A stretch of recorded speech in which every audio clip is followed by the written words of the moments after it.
Au Burkina Faso, encore une fois, des choses très impressionnantes se passent. Je pense qu'il est très important qu'on jette un coup d'œil pour comprendre un tout petit peu. Pourquoi? Parce qu'on sera peut-être inspiré par les Burkinabés qui sont des hommes intègres de nature. Un projet très intéressant de reconversion de blessés de guerre dans l'agriculture au Burkina Faso. Félicitations.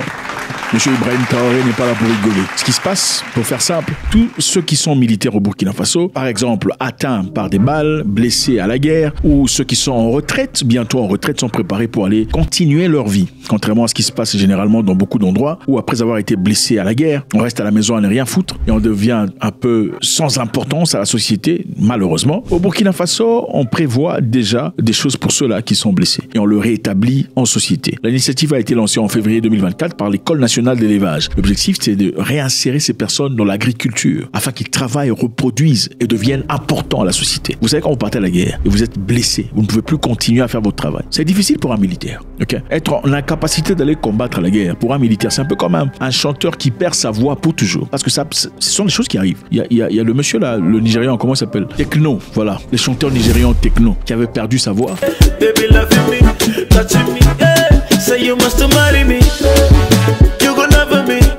Il est entré en dépression totale. Dépression comme pas possible. Je ne sais pas s'il a reçu de l'aide par rapport à ça jusque-là. Je ne sais pas tout à fait, mais Techno, que vous connaissez, à travers un moment particulièrement difficile en dépression, parce qu'il a perdu sa voix. Mais imaginez perdre sa voix pour toujours. C'est catastrophique. Il faudrait au moins avoir un moyen alternatif, pas seulement de survie, mais aussi pour avoir un sentiment d'accomplissement dans la vie. Et voilà pourquoi le Burkina Faso a élu de réintégrer ces personnes en société, dans l'agriculture, après avoir suivi des formations en agriculture, élevage de petits ruminants, production de volailles et gestion d'entreprises agricoles. Félicitations.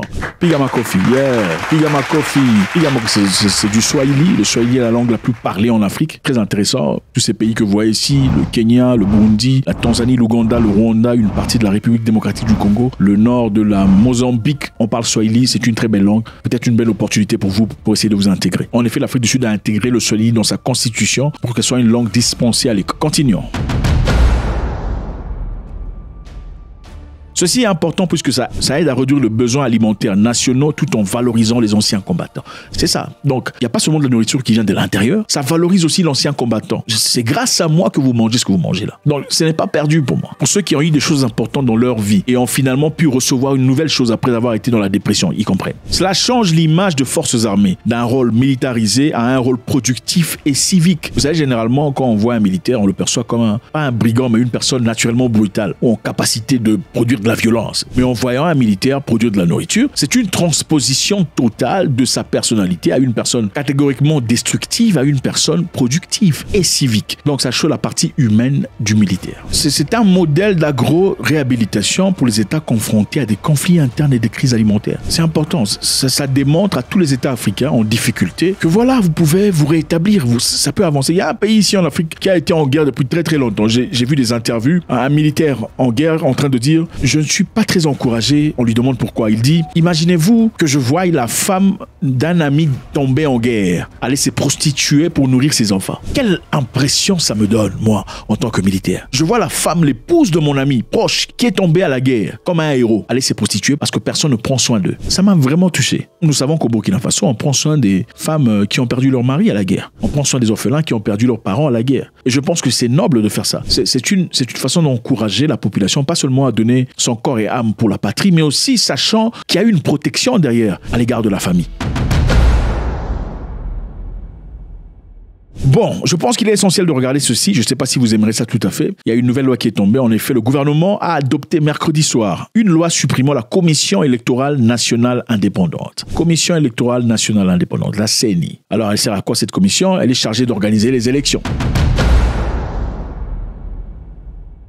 Chargé d'organiser les élections transparentes au Burkina Faso. Donc cette commission est censée être là, c'est un peu comme une commission observatrice. Donc s'assurer que le Burkina Faso ait des élections qui sont correctes, claires et transparentes. Qui n'aime pas ça? Tout le monde veut s'assurer que les élections sont correctes, n'est-ce pas? Le gouvernement burkinabé a supprimé cette organisation pour remettre le pouvoir au ministère de l'Intérieur. C'est-à-dire, ça ne sera plus la CENI qui prendra soin d'observer les élections, ça sera maintenant fait par le ministère de l'Intérieur. Évidemment, il y a beaucoup de personnes qui se posent des questions de savoir, le ministère de l'Intérieur, évidemment, est sous le pouvoir de M. Ibrahim Traoré. Alors, comment est-ce qu'on peut s'auto-coter soi-même? Question. Je pense qu'il est important de réfléchir de manière pragmatique. M. Ibrahim Traoré est quelqu'un que nous aimons tous, c'est quelqu'un que nous apprécions, que nous encourageons l'argent que nous soutenons. À la dernière endroit, je m'en souviens quand le général Langlais a fait des commentaires sur lui, c'était tout le monde qui s'est levé. C'était pas seulement les Burkinabés, il y a eu des Noirs de partout dans le monde, pas seulement en Afrique, dans les Caraïbes, aux États-Unis d'Amérique, partout dans le monde on s'est levé pour soutenir Ibrahim Traoré, notre frère. Peut-on dire qu'il y a quand même un danger de pouvoir doucement commencer à glisser vers une direction qui est très dangereuse? Il y a certaines personnes qui disent que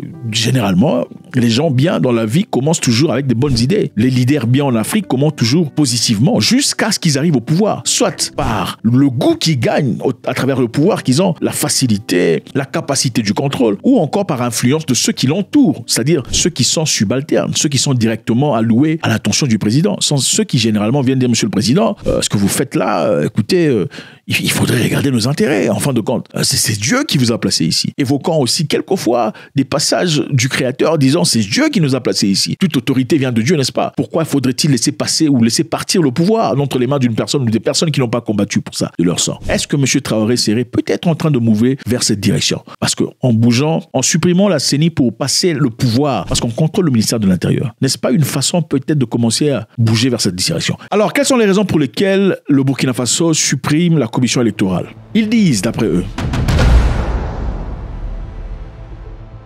selon les autorités, cette décision vise à réduire les dépenses publiques. Le budget de la commission a été estimé à environ 870 000 $ américains par an. 870 000, c'est à peu près $1 million américains pour cette commission. Fonctionnement, travail, lunch, tout le bazar.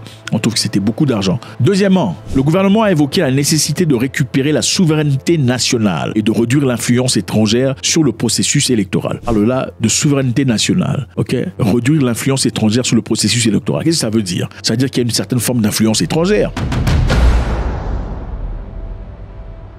Oui, cette commission est composée des partis politiques, sociétés civiles, groupes religieux, professionnels du droit. Ce sont des Burkinabés, évidemment, qui gèrent cette commission. Mais comment ça se fait que le gouvernement dit qu'on veut récupérer la souveraineté? C'est-à-dire qu'il doit y avoir une influence étrangère? Bonne interrogation. Alors, évidemment, elle recevait de l'argent, c'est-à-dire un financement, une assistance technique d'acteurs internationaux comme le PNUD, l'Union européenne, la France ou les États-Unis. Donc, autant ils reçoivent de l'argent du Burkina Faso à hauteur de presque $1 million par an, ils recevaient aussi de l'argent. Et comme vous le savez, évidemment, ce n'est pas nécessairement pour l'intérêt des Burkinabés. Alors, dans ce cas, pour essayer de réduire au maximum l'influence étrangère, il faudrait dans ce cas simplement soit couper l'aide de ces gens extérieurement. Et si on coupe l'aide, comment ils vont fonctionner? Point d'interrogation. Secondo, il faudrait trouver un moyen de récupérer le contrôle de cette histoire. Pensez-vous que c'est un fait justifié ou justifiable? Point d'interrogation.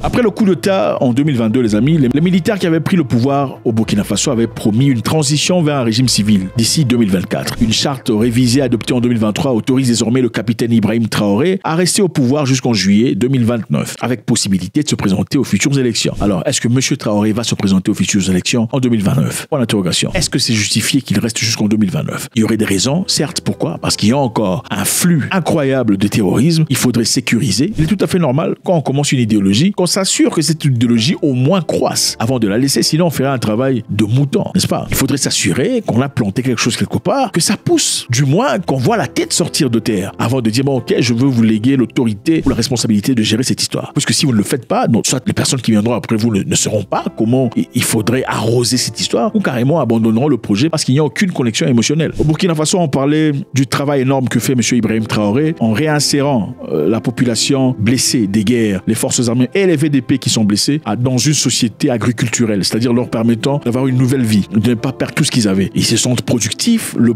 Burkina a de la nourriture, positif ou pas. On dit bravo pour ça. Il y a aussi cette commission qui a été arrêtée, commission électorale, la CENI qui ne travaillera plus au Burkina Faso. On va léguer tout ce pouvoir au ministère de l'Intérieur pour gérer. Parce qu'on accuse la CENI d'être influencée de manière externe en recevant de l'argent PNUD, l'Union européenne, les États-Unis, la France, et ce serait pas tout à fait agréable pour le Burkina Faso. Est-ce un bon mouvement de M. Ibrahim Traoré ou carrément de la dictature cachée? Faites-moi savoir ce que vous en pensez, c'est toujours avec beaucoup de plaisir. God bless.